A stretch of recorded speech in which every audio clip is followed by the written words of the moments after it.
The large hall buzzed with quiet conversations as alien beings from across the galaxy took their seats.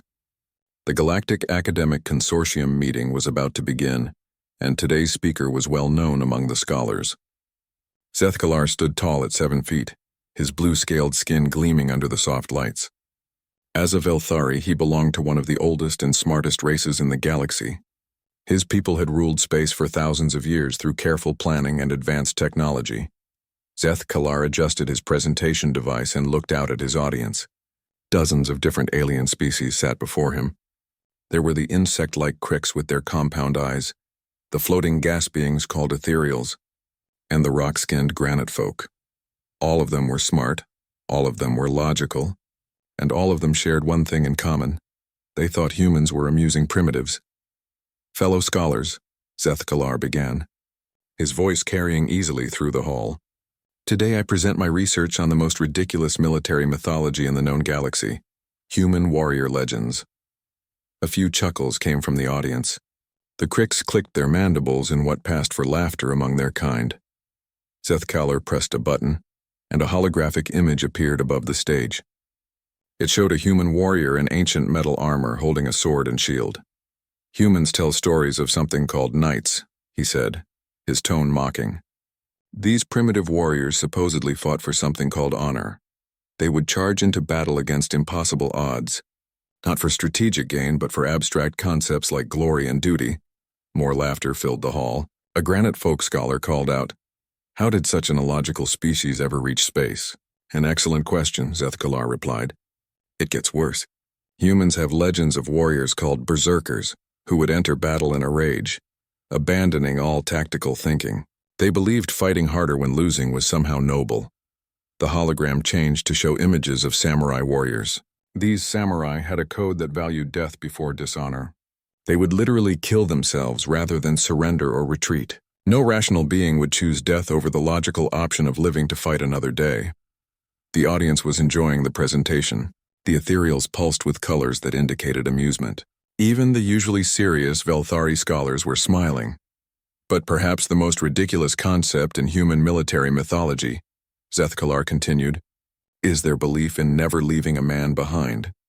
They tell stories of entire units dying to rescue single soldiers.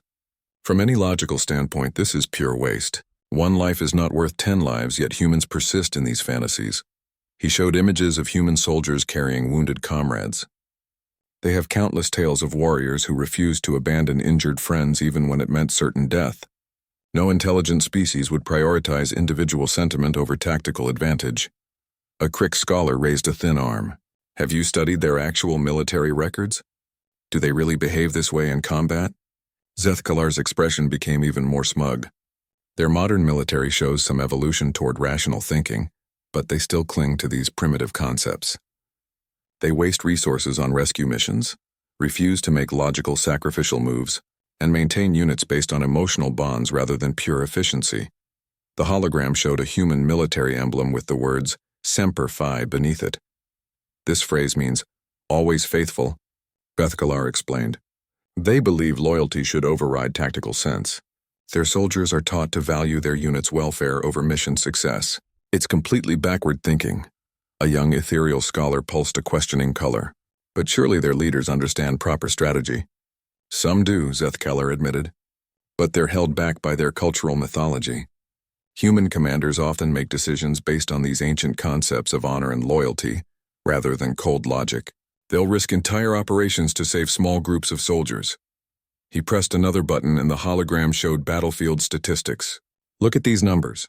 In every major conflict, humans suffer higher casualties than necessary because they refuse to make hard but logical choices. They won't sacrifice the few to save the many. They won't retreat when defeat is certain. They fight past the point where any rational analysis says to surrender." The hall erupted in more laughter. A granite folk scholar shook his massive stone head. "How have they survived this long with such flawed thinking?" "Luck and superior numbers," Zethkalar replied. "Their homeworld produced many humans, so they could afford to waste lives on these romantic notions. But in space, against technologically superior foes who use proper tactical analysis, they would be helpless."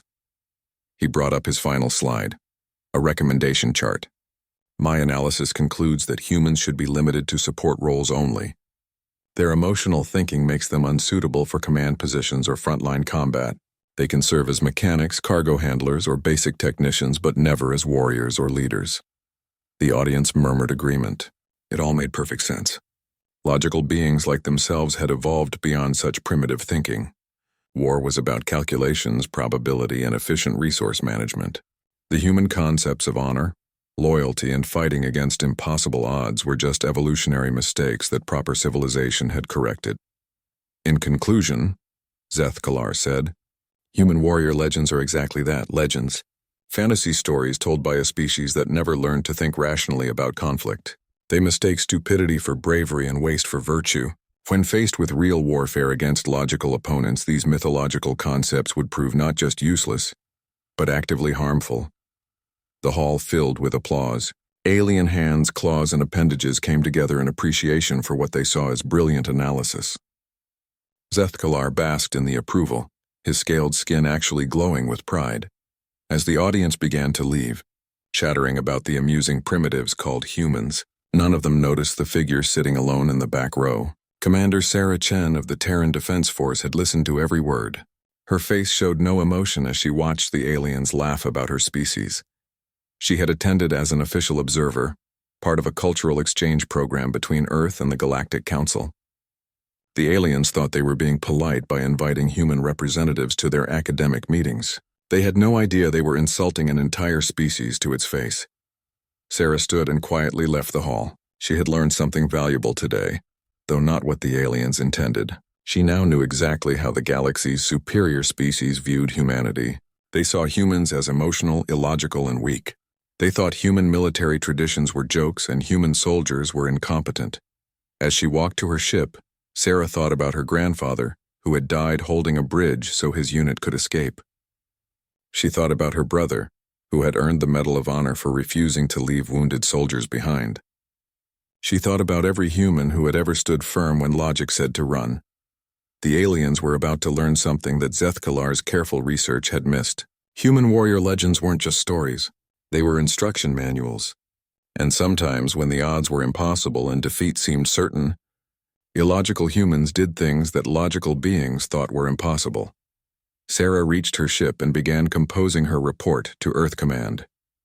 The galaxy's smartest species had just revealed their biggest weakness. They didn't understand humans at all. That lack of understanding might prove costly sooner than they thought. 3 months after Zeth Kalar's presentation, emergency alarms screamed across Kepler 442b colony. The peaceful farming world had been home to over 2 million beings from various species. Now dark shapes filled the sky as the Kethmore swarm descended from space. The Kethmore were nightmare creatures from the edge of known space. They looked like giant insects but thought with one shared mind. Each creature was connected to the others through invisible mental links. They had been quiet for decades, building their strength in the dark between stars. Now they were ready to expand their territory. Admiral Korthek of the Velthari Defense Fleet watched his tactical display with growing alarm. The enemy ships moved like living things, flowing around his careful formations. His weapons fired with perfect precision, but the Kethmore adapted quickly. Ships that survived his attack seemed to grow immunity to the same weapons. "Admiral," his tactical officer reported, "we've destroyed 18% of their fleet, but the remaining ships are no longer taking damage from plasma cannons." Korthek nodded grimly. This was the Kethmore's greatest weapon, rapid evolution. They learned from every attack and quickly developed defenses. His logical battle plans were useless against an enemy that changed the rules during combat. "Begin tactical withdrawal," he ordered. "We need time to develop new weapon systems." It was the right decision according to all military doctrine. When facing an enemy you couldn't defeat, you retreated to regroup. The Admiral had no way of knowing that this logical choice would doom 3 more colonies over the next 6 weeks. The Kethmore swept through the outer rim like a plague. Each victory taught them more about galactic military tactics. They learned to counter shield generators, adapt to energy weapons, and resist electronic warfare. The galaxy's finest military minds threw everything they had at the swarm. But logic-based tactics couldn't keep up with an enemy that evolved during battle. Zeth Kalar found himself reassigned from his comfortable research position to the Military Advisory Council. His expertise in primitive warfare was suddenly valuable. though he remained confident that proper analysis would solve the crisis. "The key is prediction modeling," he told the War Council during their emergency meeting. "We need better computers to calculate their adaptation patterns." General Thaxmore, a veteran Granite Folk commander, rumbled his agreement. "My people have run every simulation. The Kethmore can't maintain their adaptation rate indefinitely. We just need to find their limit." But the limits never came. The swarm grew stronger with each battle. Worse, they were moving toward the core worlds where billions of lives hung in the balance. In desperation, the Galactic Council sent out emergency requests for aid to every member species. Most could offer little help. Their fleets were already committed or too small to matter. But one response surprised everyone. The message came from Admiral Sarah Chen, now commanding the Terran Defense Force's 3rd Fleet. "Request permission to deploy human forces to Kepler 442b. We can hold the colony." The War Council stared at the message in disbelief. Kepler 442b was already considered lost. 3 major fleets had tried to defend it and failed. The colony had maybe days before the Kethmore completed their invasion. "This is absurd," Zethkalar said. "Human forces have no experience with the Kethmore. They'll be slaughtered." Admiral Korthek was less dismissive but still doubtful. "With respect to our human allies, this enemy requires careful tactical planning. Emotional responses will not work against the swarm." The council debated for hours. Some members thought human assistance was better than nothing. Others worried that sending humans would just give the Kethmore more victims to learn from. Finally, the chairman called for a decision. "The humans are offering to help defend a colony we've already written off. If they want to try, we should let them." The vote was close, but humanity got permission to deploy to Kepler 442b. Most council members expected to be writing memorial speeches within days. Sarah's fleet arrived at the besieged colony to find chaos. Refugee ships fled the system while Kethmore biovessels swarmed around the planet like angry wasps. The creatures had already landed ground forces and were fighting their way through the colony's main cities. "Admiral," her tactical officer reported, "I'm reading over 200,000 enemy vessels in system. Our force of 60 ships is seriously outnumbered." Sarah studied the display. The numbers were terrible, just as the council had predicted. Any logical analysis said they should evacuate what civilians they could and retreat. Instead, she opened a channel to her fleet. "All ships, this is Admiral Chen. We're here to hold this colony. I don't care what the computers say about our chances. Those are our people down there, and we don't abandon our own." Her captains responded with immediate confirmations. Not one questioned the decision or suggested retreat. To the aliens monitoring their communications, this seemed like mass insanity. "Admiral," came a transmission from the planet's surface. "This is Colonel Martinez with the Colonial Defense Forces. We've got Kethmore ground troops in sectors 7 through 12. They're adapting to our weapons faster than we can switch tactics." "Understood, Colonel. Marines are inbound. Hold your positions." Sarah turned to her staff. "Deploy the 3rd Marine Expeditionary Force, full combat drop, all battalions." Her operations officer looked worried. "Ma'am, intelligence reports the Kethmore ground forces adapt to tactics within hours. They've already learned to counter Velthari energy weapons and Granite Folk kinetic systems. Then we'll give them something they haven't seen before," Sarah replied. As the human dropships launched toward the planet, Zethkalar watched from the observation deck of the Council command ship. He had requested permission to observe the coming battle, eager to document what he expected to be a perfect example of why emotional thinking failed in warfare. The Velthari scholar activated his recording equipment and prepared to witness the swift destruction of human forces. Instead, he was about to see something that would shake his understanding of warfare to its core.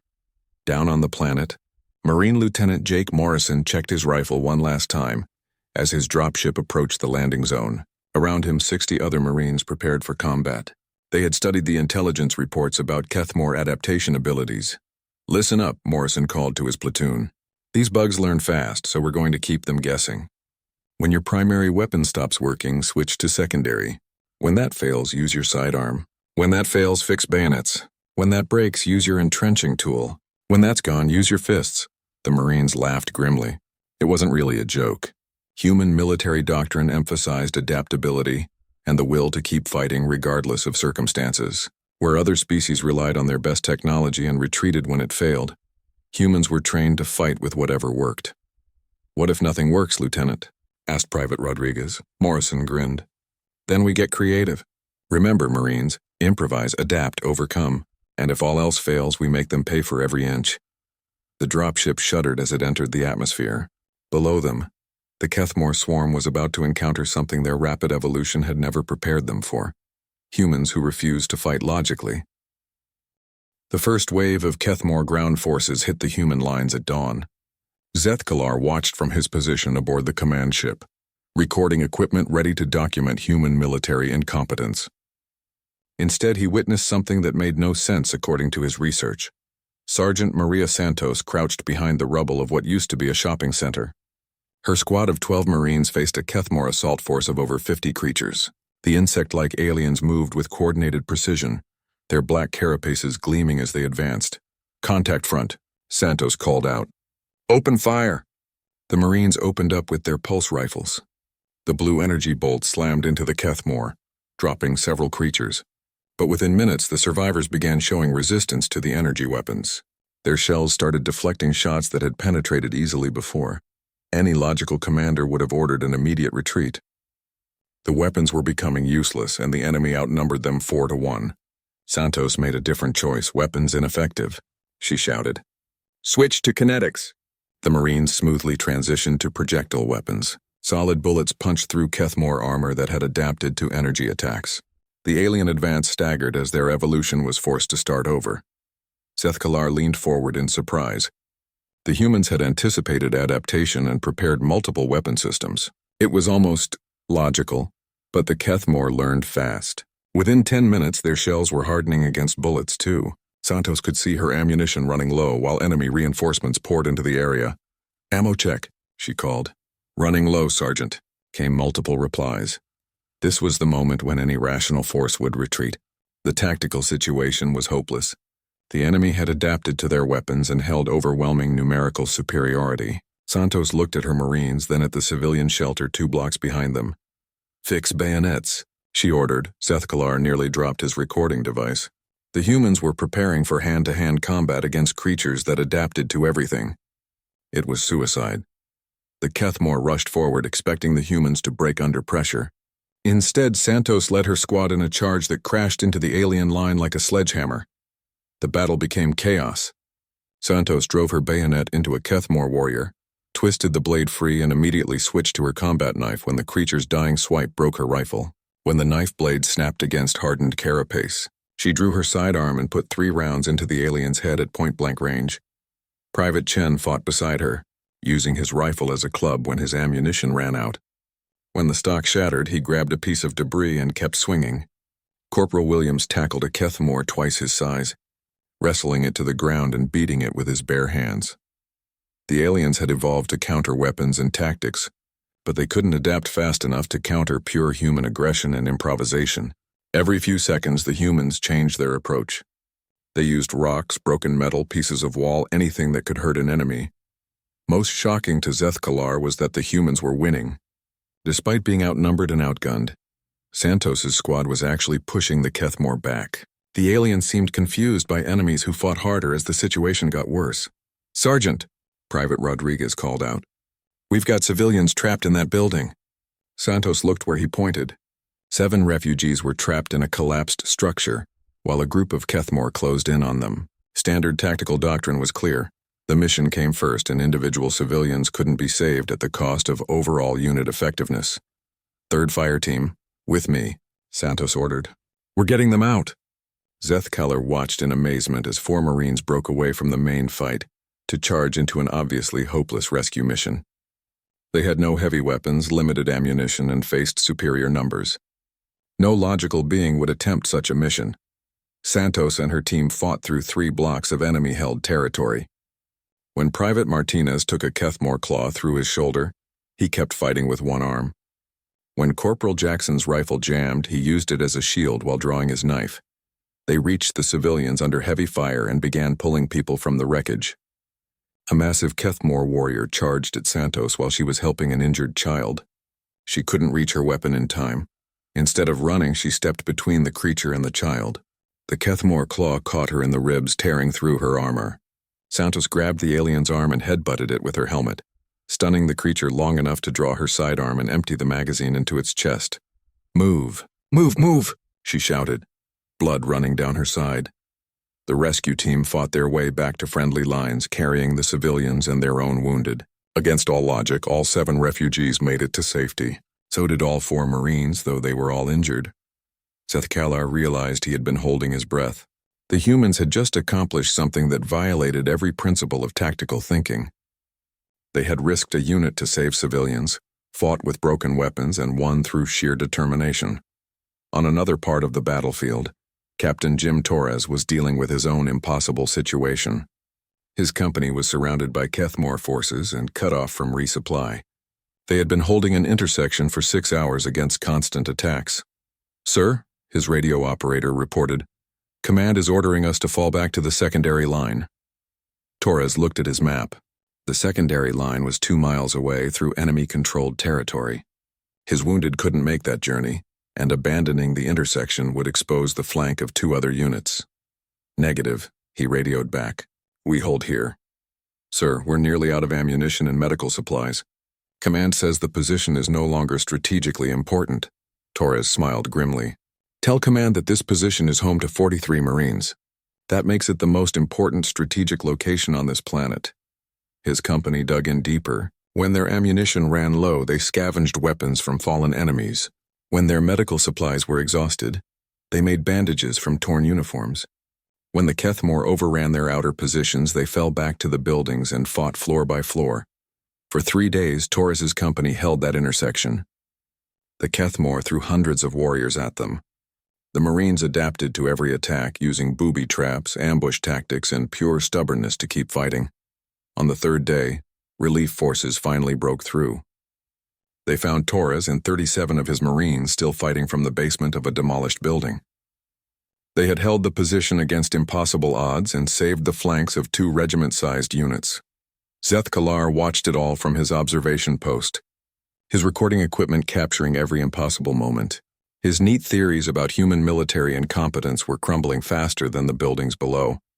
These weren't the primitive, emotional warriors from his research. These were fighters who used emotion as a weapon. Their anger made them creative. Their loyalty made them stubborn. Their refusal to accept defeat made them unpredictable.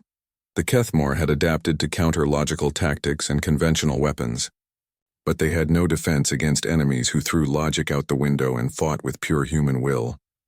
As night fell over the battlefield, Zethkalar began to understand that he had made a terrible mistake in his research.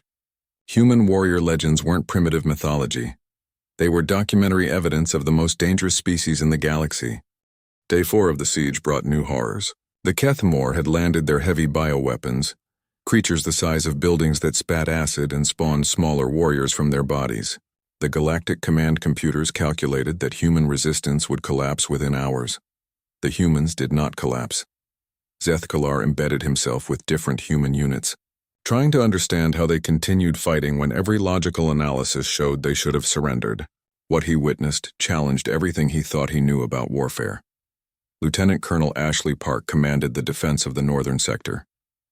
Her battalion faced 3 of the massive bioweapons and over 2,000 Kethmore ground troops. She had 400 Marines, limited heavy weapons, and no air support. "Colonel," her intelligence officer reported, "satellite shows enemy reinforcements moving to flank our position. Command recommends falling back to the mountain line." Park studied her tactical display. The recommended retreat made perfect sense. The mountain line offered better defensive positions and shorter supply lines. "Any competent officer would order the withdrawal." "Negative," Park said. "We advance." Her staff stared at her in shock. "Ma'am, advancing against those numbers would be tactical suicide." "Maybe," Park replied. "But those big bioweapons are setting up to bombard the civilian evacuation routes. If we fall back, thousands of refugees die, so we go forward and kill those things." It was exactly the kind of emotional decision-making that Zethkalar had criticized in his research. Park was risking her entire command to save civilians who weren't even military personnel. It violated every principle of efficient resource allocation. "Ma'am," her operations officer said carefully, "the probability of mission success is less than 12%. Park smiled. "Good. The Kethmore won't expect an attack when the odds are that bad. Marines, prepare for assault." Zethkalar followed the attack, recording everything. The human assault was like nothing he had ever seen. Instead of careful formations and coordinated fire support, the Marines moved like a pack of predators. Sergeant First Class Robert Kim led the assault on the first bioweapon. His platoon had no anti-armor weapons heavy enough to penetrate the creature's shell.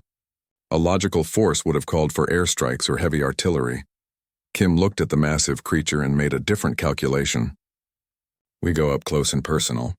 Martinez, Thompson, you're with me. We're going inside that thing. The three Marines sprinted toward the bioweapon under heavy fire. Smaller Kethmore warriors tried to stop them, but the humans fought through using nothing but small arms and determination. When they reached the creature's base, Kim spotted what he was looking for. There, he shouted, pointing at an opening where smaller warriors emerged. That's our way in. The three Marines dove into the bioweapon's spawning cavity. Inside, they found themselves in a living nightmare of organic walls and acid pools. The creature's internal defenses attacked them immediately. Instead of retreating, Kim and his team went deeper. They used their remaining explosives to damage vital organs from the inside. When their ammunition ran out, they used their knives. When the knives broke, they used pieces of the creature itself as weapons. The bioweapon died from internal damage, collapsing like a deflating balloon. Kim and his team crawled out covered in alien blood but very much alive. Zethkalar watched this scene with growing disbelief. The humans had just killed a creature 50 times their size by crawling inside it and fighting hand-to-hand with its organs. No sane species would attempt such a tactic, but it worked. Across the battlefield, similar scenes played out. Corporal Elena Vasquez held a critical choke point for 6 hours against continuous assault. When her position was overrun, she didn't retreat. She grabbed improvised weapons and kept fighting in hand-to-hand combat. Zethkalar followed her story with fascination and horror. Vasquez had been wounded 3 times but refused medical evacuation. Her rifle had been destroyed. Her sidearm was empty and she was fighting with a piece of broken concrete. Corporal, her squad leader radioed. Fall back to secondary positions. Negative, Sergeant, Vasquez replied, smashing a Kethmore warrior with her improvised club. I've got wounded here who can't move. Nobody gets through. For 2 more hours, she held that position alone.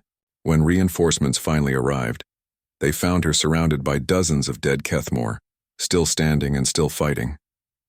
She had held a choke point that should have fallen in minutes. But perhaps the most disturbing thing Zethkalar witnessed was the story of Private Jake Morrison. The young Marine had volunteered for a mission that everyone knew was suicide. I need someone to stay behind and manually detonate these explosives, Captain Torres explained to his squad. The timer system is damaged and someone has to trigger them when the Kethmore come through the tunnel. It's a one-way trip. Every hand in the squad went up. Torres looked at his Marines with a mixture of pride and sadness. Morrison, you're youngest. You shouldn't have to do this. Sir, with respect, I'm the fastest runner. I can get deeper into the tunnel system before triggering the charges. Maximum damage to the enemy. It was pure logic wrapped in a willingness to die for the mission. Morrison wasn't being emotional or primitive. He was making a calculated sacrifice that would save hundreds of his fellow Marines. Zethkalar followed Morrison into the tunnels, his recording equipment capturing every moment. The young human moved through the underground passages with deadly purpose, setting charges and preparing to collapse the entire network. When the Kethmore came, they came in force. Hundreds of warriors poured into the tunnels, expecting to use them to flank human positions. Morrison waited until the tunnels were packed with enemies. His last transmission was simple. Tell my mom I held the line. The explosion collapsed 3 miles of tunnel network and killed over 1,000 Kethmore warriors. Morrison's sacrifice saved the entire northern flank from being overrun. As Zethkalar watched the tactical display update, he realized something that shook him to his core. These weren't random acts of bravery or emotional outbursts. The humans were systematically using sacrifice and stubborn determination as tactical weapons. Every time a human unit refused to retreat, it forced the Kethmore to commit more resources to the attack. Every impossible rescue mission or hopeless last stand tied up enemy forces that could have been used elsewhere. The humans were weaponizing their own legendary stubbornness. Most disturbing of all, it was working. The Kethmore had evolved to fight logical opponents who retreated when defeated, regrouped when overwhelmed, and made rational decisions about acceptable losses. They had no adaptation for enemies who fought harder when losing, attacked when surrounded, and valued individuals over strategic efficiency. On day 6, something unprecedented happened. The Kethamor began showing signs of confusion and hesitation. Their hive mind was struggling to process opponents who refused to behave predictably. Zethkalar accessed the enemy communications that Galactic Intelligence was monitoring. What he heard horrified him. The Kethamor hive mind was experiencing something like fear. These creatures that had conquered dozens of worlds were developing an actual psychological reaction to human tactics. They couldn't understand how to fight enemies who refused to act rationally. As night fell on day 6, Zethkalar realized that his entire worldview had been wrong. Human emotional responses weren't primitive weakness. They were sophisticated psychological warfare that turned enemy logic against itself. The humans weren't winning despite their illogical behavior. They were winning because of it. Day 7 brought what should have been the end of human resistance. The Kethamor had committed their entire invasion force to breaking the defenders. Every computer model showed that the humans would be completely destroyed within hours. General Marcus Rivera stood in his command bunker, surrounded by tactical displays showing the impossible situation. His forces were down to 23% strength. They were critically low on ammunition, medical supplies, and heavy weapons. The enemy had them completely surrounded with no hope of reinforcement. "Sir," his communications officer reported, "the Kethamor are broadcasting surrender demands on all frequencies." Rivera looked at the message scrolling across his screen. The terms were actually generous. The aliens would spare human lives if the colony surrendered immediately. "Any rational commander would accept. Send them our reply," Rivera ordered. His staff waited tensely as he composed his response. Finally, Rivera smiled and transmitted 2 words that would become legendary across the galaxy. "Come and take it." Zethkalar watched from his observation post as the humans prepared for what every analysis said would be their final battle. Instead of defensive positions, they were actually planning an attack. "Operation Thermopylae is a go," Rivera announced to his remaining forces. "All units advance on all fronts. We end this today." The alien scholar could barely believe what he was hearing. The humans were launching a full offensive when they had no logical reason to believe they could win. Every tactical computer in the galaxy would have recommended immediate surrender. What happened next defied everything Zethkalar thought he knew about warfare. The human attack began at dawn. Instead of careful advances and coordinated fire support, the Marines attacked like a force of nature. They hit the Kethamor lines from every direction simultaneously, turning what should have been a defense into a raging offensive. Staff Sergeant Linda Hayes led her squad in an assault on a Kethamor command position. Her unit had been reduced to 7 Marines, all wounded, all running on empty ammunition magazines. A logical force would have found cover and waited for reinforcement. Hayes made a different choice. "We go straight at them, fast and loud." Her squad charged across 200 yards of open ground under heavy fire. When Private Johnson took a hit and went down, Hayes stopped to pick him up. When her rifle ran dry, she drew her sidearm. When that was empty, she grabbed Johnson's weapon and kept advancing. The Kethamor position fell not because the humans had superior firepower, but because the aliens couldn't understand enemies who attacked harder when they were losing. Across the battlefield, similar scenes played out. Captain Mike Torres led a bayonet charge against a bioweapon that should have required heavy artillery to destroy. His Marines swarmed over the creature like angry insects, using knives and improvised weapons to tear it apart from the outside. When Corporal Dave Chen's platoon was pinned down by superior fire, they didn't take cover. They charged directly into the enemy position. Their battle cry of "Marines! Marines! Marines!" could be heard across the entire battlefield. But perhaps the most incredible thing Zethkalar witnessed was the transformation of the walking wounded. Marines who should have been in medical evacuation were instead grabbing weapons and joining the assault. Private Elena Vasquez, who had held her choke point for 6 hours the day before, was officially listed as critically wounded. She had taken shrapnel in her leg, burns on her arms, and a concussion from an explosion. The medical team had ordered her to stay down. Instead, she was leading a squad of similarly wounded Marines in an attack on a Kethamor stronghold. "I can still fight," she told the medic who tried to stop her. That means I fight. Zethkalar watched her squad, all injured, all technically unfit for combat, storm a position held by 50 healthy Kethamor warriors. They won through pure aggression and refusal to acknowledge their injuries. The alien scholar began to understand something terrifying. Human military doctrine didn't just allow for irrational behavior, it encouraged it. Their soldiers were trained to fight past the point where logic said to stop. As the day wore on, the impossible began to happen. The Kethmor, who had never retreated in their recorded history, started falling back. Their hive mind was experiencing something it had never encountered: psychological breakdown. The creatures had evolved to process logical tactical information and respond with appropriate adaptations. But humans weren't providing logical tactical information. They were providing chaos, unpredictability, and emotional responses that the hive mind couldn't categorize. Zethkalar accessed the intercepted Kethmor communications and heard something that would haunt him forever. The collective intelligence that had conquered dozens of worlds was screaming in confusion, and something very much like terror. The humans weren't just winning the battle. They were breaking the enemy's mind. The turning point came when Private First Class Danny Murphy single-handedly charged a Kethmor command cluster. He had no ammunition, no support, and faced 40 enemies. By every measure of military science, he should have been dead in seconds. Instead, Murphy killed 17 Kethmor warriors using nothing but a combat knife and pure human fury. When the knife broke, he used his bare hands.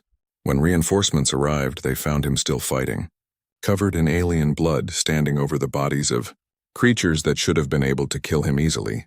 The sight of a single human warrior defeating a command cluster broke something fundamental.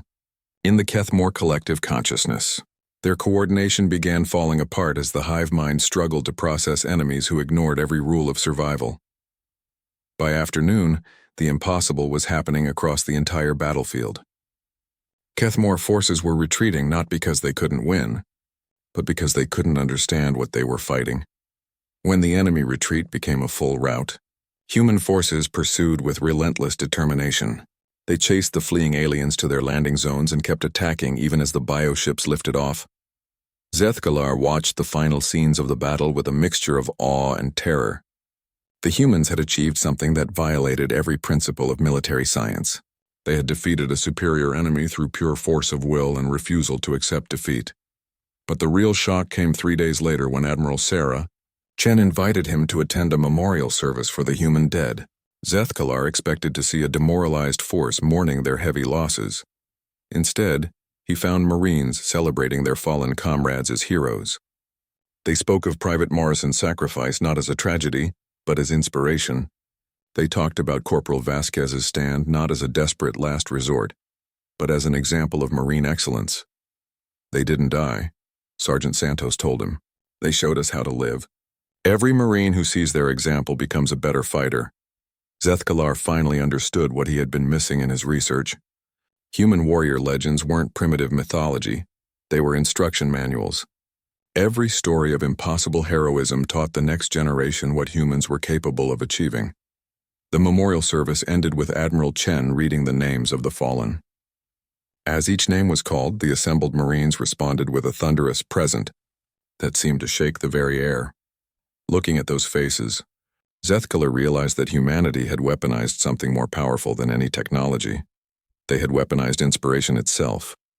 6 months later, Zethkalar stood before the same galactic academic consortium that had laughed at his presentation about human primitive warfare.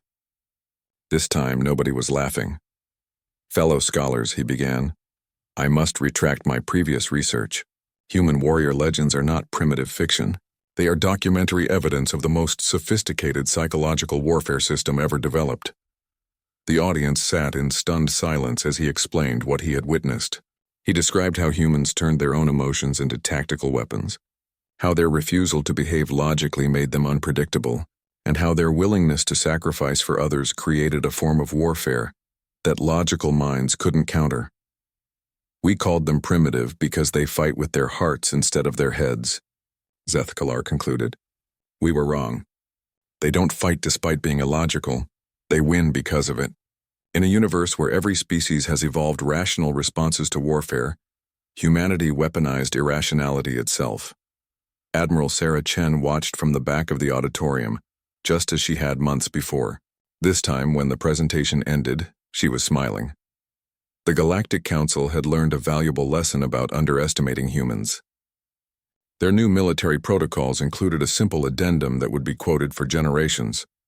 When facing impossible odds, request human assistance. They specialize in impossible victories.